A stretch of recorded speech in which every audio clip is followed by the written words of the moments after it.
Minuit, enfin, l'heure où tout se tait. Bienvenue dans cet entre-deux, cet espace où la nuit s'étire et où les pensées s'invitent sans filtre. Ici, on parle de ce que la nutrition ne dit pas toujours. Les émotions, les doutes, l'envie de tout lâcher, mais aussi la douceur de se comprendre enfin.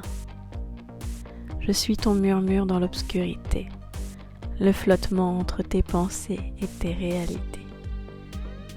Je ne suis qu'une voix dans la nuit, comme cette lettre qu'on s'écrit à soi-même sous les néons d'une cuisine encore allumée. Ce soir, je ne cherche pas à convaincre, juste à raconter, à ouvrir une porte, à déposer un poids. Vous écoutez Diètecast, carnet d'une diète imparfaite.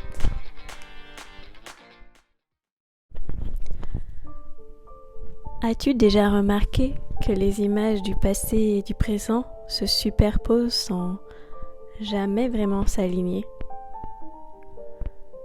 On nous parle d'avant et d'après, comme si tout tenait en deux images figées. Mais entre les deux, que reste-t-il? Ce soir, j'ai envie de parler de cette obsession du changement visible, de ces attentes irréalistes qui entourent l'idée d'un après parfait. Parce que quand on se regarde dans le miroir, on espère y voir une preuve de notre transformation. Pourtant, ce n'est pas toujours ce qui y apparaît. Et si on arrêtait de vouloir un avant-après parfait?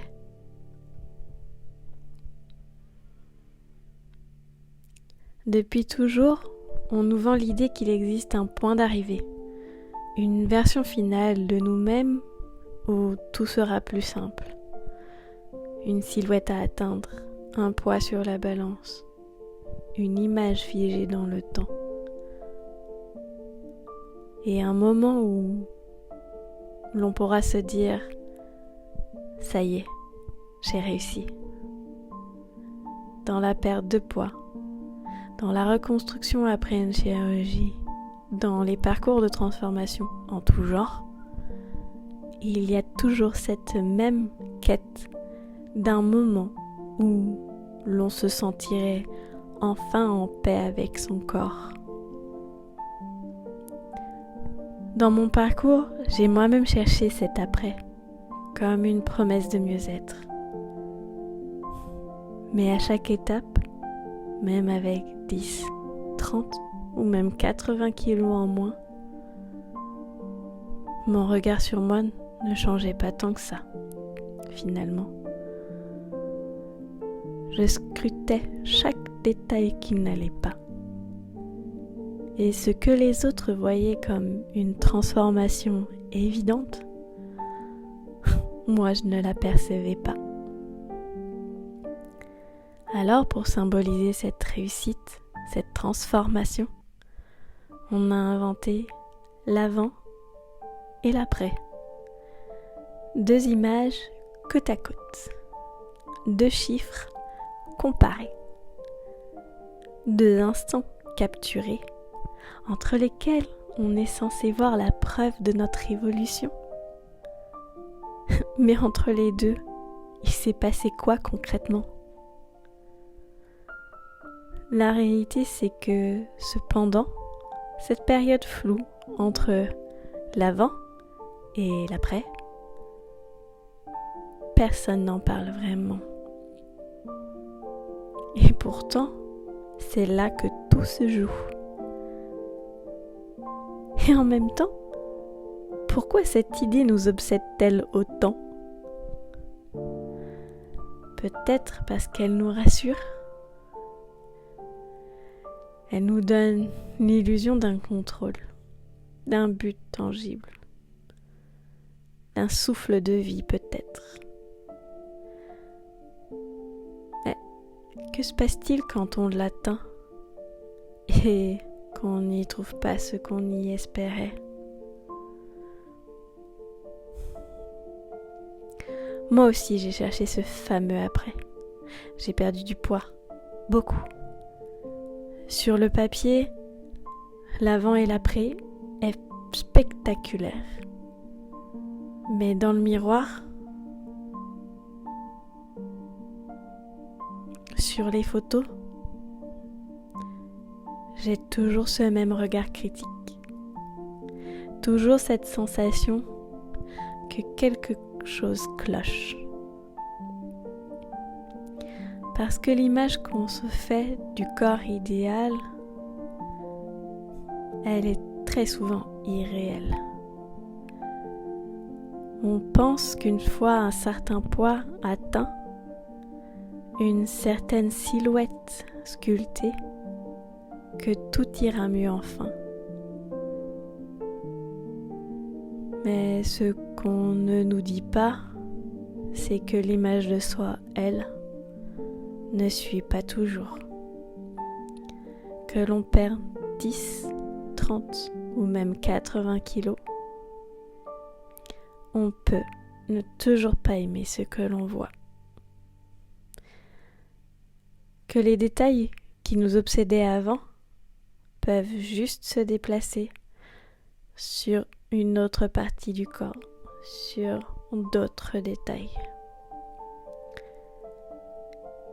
Et c'est peut-être ça le plus difficile. Comprendre que l'évolution physique ne suffit pas à guérir le regard que l'on porte sur soi.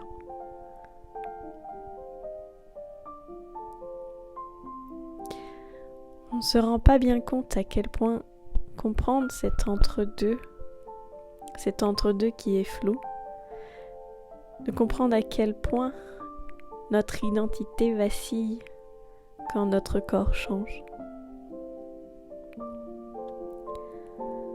Si je devais capturer mon évolution, je ne le ferais certainement pas avec une image. Parce que ce que j'ai gagné ne se voit pas forcément. Ce que j'ai découvert aussi, et non, ce n'est pas un nouveau corps parfait, mais surtout des petites victoires invisibles sur les photos. Il n'y a pas de photo qui montre la facilité avec laquelle je monte un escalier aujourd'hui. Il n'y a pas de chiffre sur la balance qui reflète le plaisir de pouvoir courir sans douleur. Et il n'y a pas de mesure corporelle qui capture la légèreté de pouvoir me lever du sol sans chercher un appui. Des choses simples, des choses essentielles. Mais ce ne sont pas celles qu'on met en avant quand on parle d'un avant-après. Les vraies transformations sont souvent invisibles, mais elles sont là, dans le quotidien, dans ce corps qui bouge plus librement, dans cet esprit qui, parfois, aussi s'allège. Et de temps en temps, il y a cette petite question qui s'impose à nous. Est-ce que le corps que j'ai aujourd'hui est celui que j'aurais dû avoir si je n'avais pas connu l'obésité? Si je n'avais pas changé? Non. Mon corps d'aujourd'hui est celui qui a traversé tout ça. Il est la somme de mon histoire.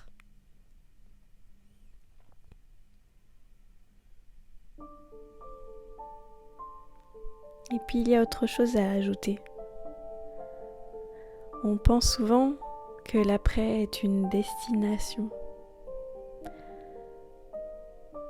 Mais en réalité, il n'y a pas d'après figé.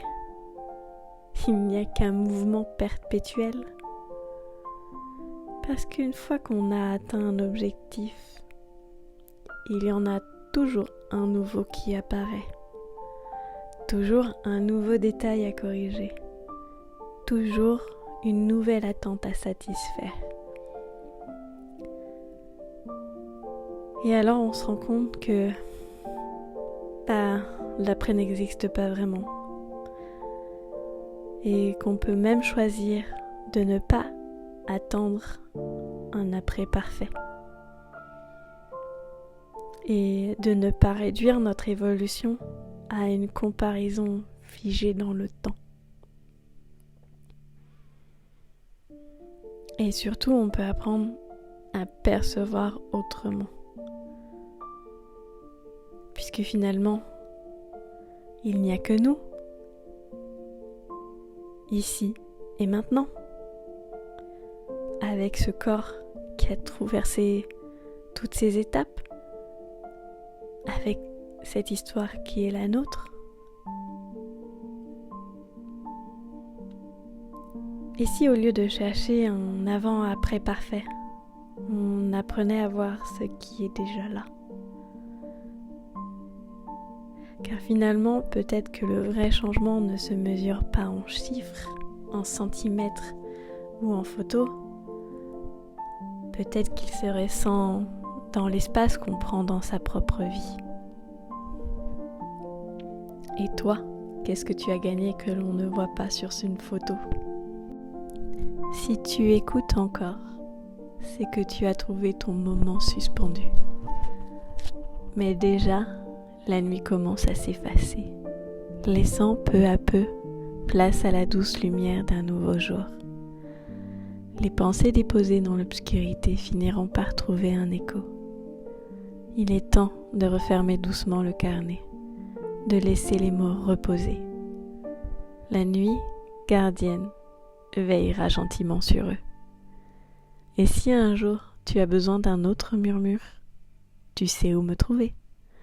Et souviens-toi, entre deux silences se cache toujours un endroit où l'on peut déposer ses pensées. Mais cet endroit n'existe que pour ceux qui le cherchent. Bonne nuit ou bon matin, en fonction de l'heure à laquelle tu m'écoutes.